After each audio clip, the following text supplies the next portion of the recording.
Sí, a ver, un poco retomando lo que mencionaba Sol y Rodrigo, más a nivel nacional, yo creo que lo que sucedió en el segundo trimestre fue como una especie de tormenta perfecta, ¿no? Es decir, veníamos con un 2019 donde aumenta, digamos, fuertemente, digamos, en el resto de los años, pero en el 2019 también, el trabajo informal.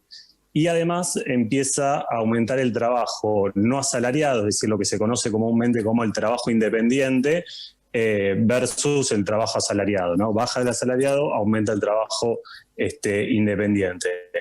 Pero lo que nosotros veíamos en el CEN en el 2019 es que había como una especie de compensación, ¿no? Es decir, se perdían empleos en el trabajo asalariado, digamos, en relación de dependencia en el sector privado, pero aumentaban estas formas un poco más precarias, digamos, de empleo, ¿no? Informalidad o trabajo independiente. Entonces había como una especie de compensación.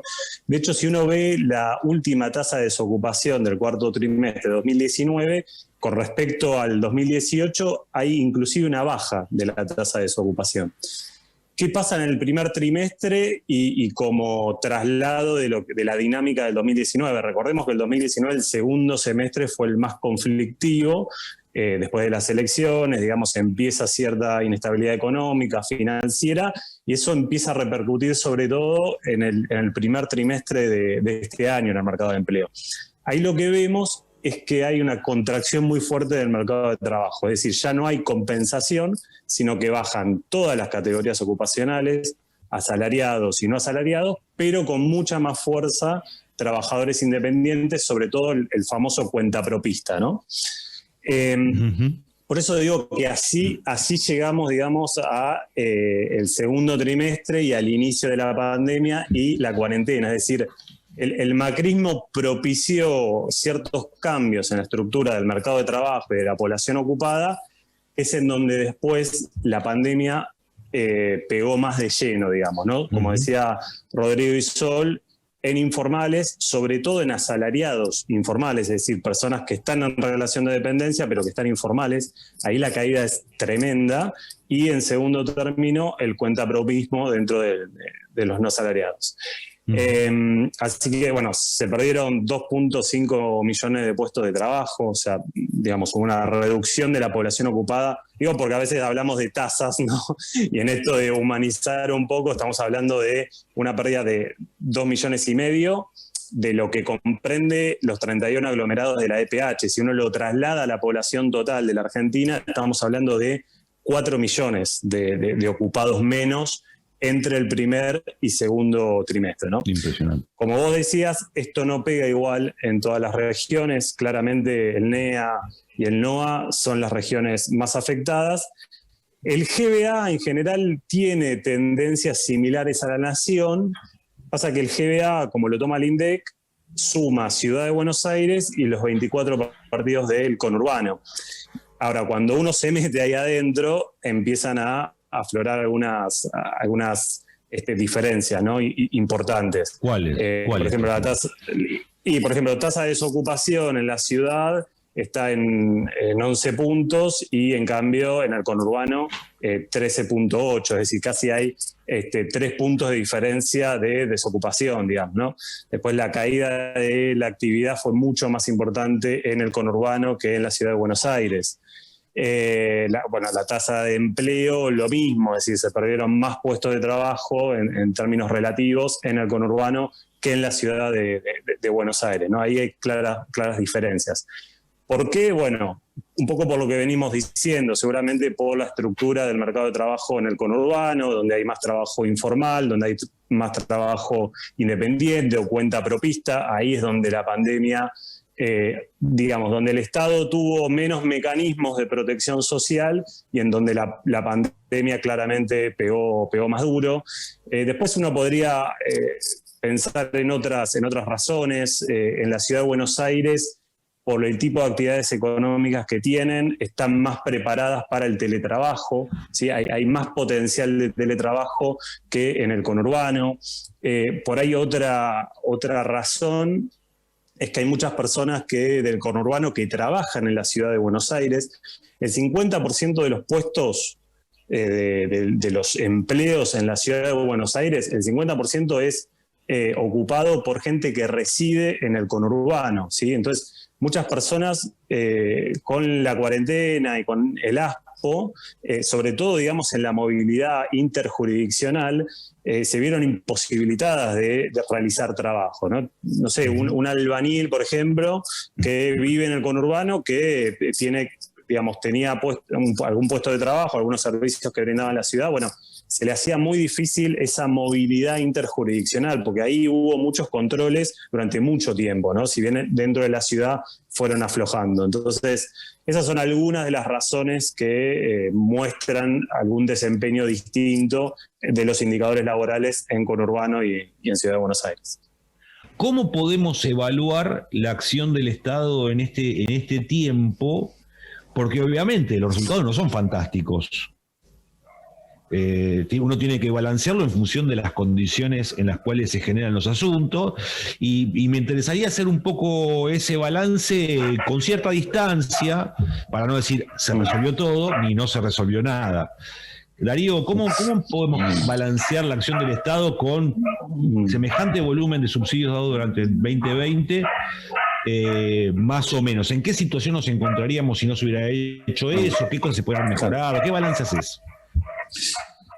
No, a ver, el balance que hago es bastante positivo, es decir, hay números del mercado de trabajo que tienen que ver con el impacto que implica una pandemia y un aislamiento, ¿no? Con las características que vimos en el segundo trimestre, y sin lugar a dudas, sin el apoyo de estas dos grandes herramientas, ATP y IFE, hubiese sido muchísimo peor, ¿no? En términos de desocupación y en términos de mayor aumento de la pobreza, que obviamente existió un aumento de la pobreza. A ver, lo que hizo el Estado argentino, digamos, ahí podemos ver diferencias con otros países, ¿no? Es decir, nosotros no podemos aplicar las mismas políticas que un país europeo en donde básicamente tienen una tasa de informalidad muy baja, ¿no? Entonces, el Estado lo que hizo fue pensar dos políticas, ¿sí? Pensando que nosotros tenemos un mercado de trabajo desdoblado, ¿sí? Tenemos una enorme cantidad de asalariados formales, pero una enorme cantidad de informalidad, que a veces se habla de, bueno, el 35%, pero en realidad es mucho más, porque esos solamente son dentro de los asalariados, pero la informalidad en los no asalariados, en los trabajos independientes, supera el 50 o 60%. Entonces, nosotros tenemos un mercado desdoblado en cuanto a formalidad e informalidad. Entonces, por eso se llevaron adelante dos políticas para esos dos sectores. El IFE, como recién decía Sol y Rodrigo, que fue un atenuante, digamos, para que esos sectores no se empobrezcan, digamos, en todos estos meses, hasta que, bueno, se vuelva alguna recuperación del empleo. Y por otro lado, el ATP, que sobre todo, digamos, fue a sostener el empleo, ¿sí? A sostener la producción y el empleo. Esta es una política distinta, digo, para comparar con la que aplicó Estados Unidos, ¿no? Que tienen otro mercado de trabajo, pero ellos apostaron, Trump dijo que no vayan a trabajar más, y los subsidios obviamente tienen la capacidad económica para hacerlo, y ahí la política que aplicaron es el seguro de desempleo, ¿sí? Claro, entonces por eso la tasa de desocupación en Estados Unidos saltó mucho más que acá. Y la cantidad de millones que puso. Ahora, esas son cosas que en Argentina son mucho más complicadas, ¿no? Porque un empleo que se destruye, sobre todo en el sector privado, no es que se recupera tan rápido, no es que tenemos los instrumentos como para que esa reactivación económica sea tan profunda como pueden ser en un país como Estados Unidos. Entonces nosotros, o el Estado Nacional apostó a sostener como sea el trabajo asalariado, y sobre todo, mejor dicho, el asalariado formal, ¿sí? Entonces, uno cuando ve los números, ve que en realidad lo que cayó bastante fue el trabajo no asalariado. El trabajo asalariado formal bajó un poquito, pero se mantuvo bastante estable, y eso es resultado del ATP, es resultado de la prohibición de despidos, es resultado de los acuerdos sectoriales entre las distintas actividades económicas con sus respectivos sindicatos. Entonces yo creo que el balance, por lo menos, digamos, fue muy importante en cuanto a sostener el empleo formal y tratar de atenuar el impacto que podría tener en la pobreza de los trabajadores independientes, ¿no? Claro, yo creo que la oportunidad está vinculada con algunas cuestiones que se dieron este año, más, yo diría, de política económica o macroeconómica, ¿no? El tema de resolver la cuestión de la deuda, resolver el frente financiero, generar las condiciones. Yo creo que la primera etapa, pensando ya en el año que viene, es estabilizar la macroeconomía, fomentar sobre todo la productividad y el apoyo a pymes, que explican gran parte, digamos, de la generación de empleo privado formal, y que, digamos, la mayor apuesta es esa, es crear políticas que estabilicen la macro. Mirá, el tema de la formalización, muchas veces en Argentina se discute, ¿no? Empresas dicen, no, bueno, el costo laboral es muy alto, se necesita flexibilización. En general, todas esas medidas han demostrado en la historia que no resultan ni resuelven el tema de la formalidad. El momento, el último, por lo menos, la última etapa en donde la formalización aumentó, o mejor dicho, la informalidad bajó, fueron sobre todo en los 4 años de Néstor Kirchner y quizás en los primeros y en el segundo gobierno de Cristina. ¿Y qué pasó ahí? Se generaron 6 millones de puestos de trabajo. Digamos, la forma de luchar contra la informalidad es la generación de empleo y de empleo de calidad. No lo que pasó, digamos, durante los años de Macri, que se perdía empleo formal privado y aumentaban otras formas de empleo que son más precarios e inestables y que explican parte de la problemática. Entonces, yo creo que la oportunidad es que en este año se están llevando adelante algunas cuestiones que pueden estabilizar la macro. Venimos de 2-3 años de una inestabilidad tremenda, digamos, por el tipo de cambio. Eso repercute en la inflación, en los niveles de pobreza, en los ingresos de los trabajadores. Hay que estabilizar eso, hay que generar políticas de promoción a las pymes, generar empleo de calidad y, digamos, la manera de resolver la informalidad es esa.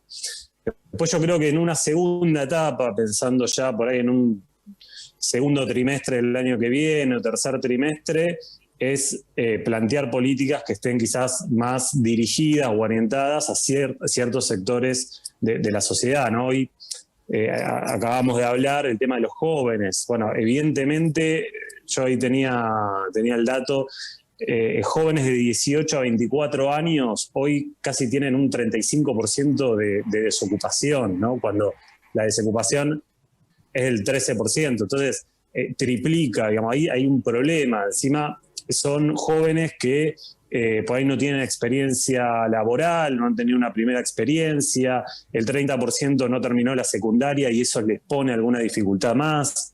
Si lo cruzás por género, aumenta, jóvenes mujeres aumentan entonces, me parece que es importante desde el Estado políticas activas de empleo, es decir, en un primer momento ordenar la macro para mí, ¿no? Que es parecido a lo que fue el primer gobierno de Néstor Kirchner, ¿no? Donde se crearon millones de puestos de trabajo. Y una vez que suceda eso, políticas activas de empleo quizás focalizadas en algunos segmentos, a algunos de los que estuvimos hablando hoy, ¿no? Para, bueno, enfocar un poco y tratar de que esos sectores menos favorecidos puedan conseguir un trabajo. Me parece que esas son las dos tipos de políticas que se tienen que llevar adelante el año que viene. El cambio más importante, sí, creo que es el teletrabajo. Yo creo que ahí hay que ver qué sucede. A ver, el tema del teletrabajo es que tiene ciertas ventajas y desventajas, digamos, no todo es positivo. Hemos visto algunos fenómenos como el tecnoestrés, personas que dentro de sus ambientes familiares, también que fue todo muy anormal porque no estaban habilitados los colegios, etcétera, pero que tenían que trabajar y llevar adelante una enorme cantidad de tareas domésticas y de cuidado, y realmente eso promovía el estrés. Después hay expertos que dicen, bueno, promueve el aislamiento social. Es decir, hay una enorme cantidad de desventajas del teletrabajo, pero por otro lado hay muchos trabajadores que consideran que son más productivos, que se ahorran el tiempo de tener que movilizarse, ¿no? Es decir, reducen los niveles de desplazamientos, que también muchas veces generan estrés. Así que, digamos, yo creo que hay, sobre todo, ciertas actividades económicas que obviamente van a adoptar el teletrabajo, no sé si totalmente, pero sí por lo menos parcial. Creo que la reglamentación y la ley fue muy positiva porque generó como nuevos derechos, ¿no? Está el derecho a la desconexión, por ejemplo, que es algo que inclusive excede al teletrabajo, ¿no? Que tiene que ver con, bueno, acotar el horario laboral de los trabajadores y el respeto por parte de los empleadores y los trabajadores, sobre todo obviamente en el horario por fuera del trabajo. Es decir, fue muy importante, ¿no? Ahora, también es cierto que, digamos, la Argentina, no todas las regiones están igualmente preparadas para el teletrabajo, ¿no? Acá en la ciudad de Buenos Aires, prácticamente el 45% de las actividades se podrían teletrabajar, tendrían esa potencialidad, y cuando vas al conurbano es casi la mitad, ¿no? Y en otras regiones del país. Entonces, ahí también hay que ver si el teletrabajo no vuelve a generar un nuevo factor de desigualdad. Es decir, aquellos que puedan teletrabajar, que es lo que pasó un poco en la pandemia, ¿no? Los que pudieron teletrabajar conservaron por ahí su fuente de trabajo, les fue más fácil, y en cambio aquellas ocupaciones que son más frágiles, más inestables, más precarias y que en general no pueden teletrabajar, fueron las que sufrieron las consecuencias de la pandemia. Entonces también hay que preguntarse si el teletrabajo no va a ser un nuevo factor de desigualdad. Pero sin lugar a dudas creo que todos nosotros, digo, no sé el caso de Sol y Rodrigo, pero yo prácticamente trabajo desde mi casa y creo que el año que viene, si pasamos esto, obviamente que voy a volver a la oficina, etcétera, pero quedó demostrado que hay una enorme cantidad de actividades económicas que se pueden realizar de manera remota, sea de donde sea, ¿no?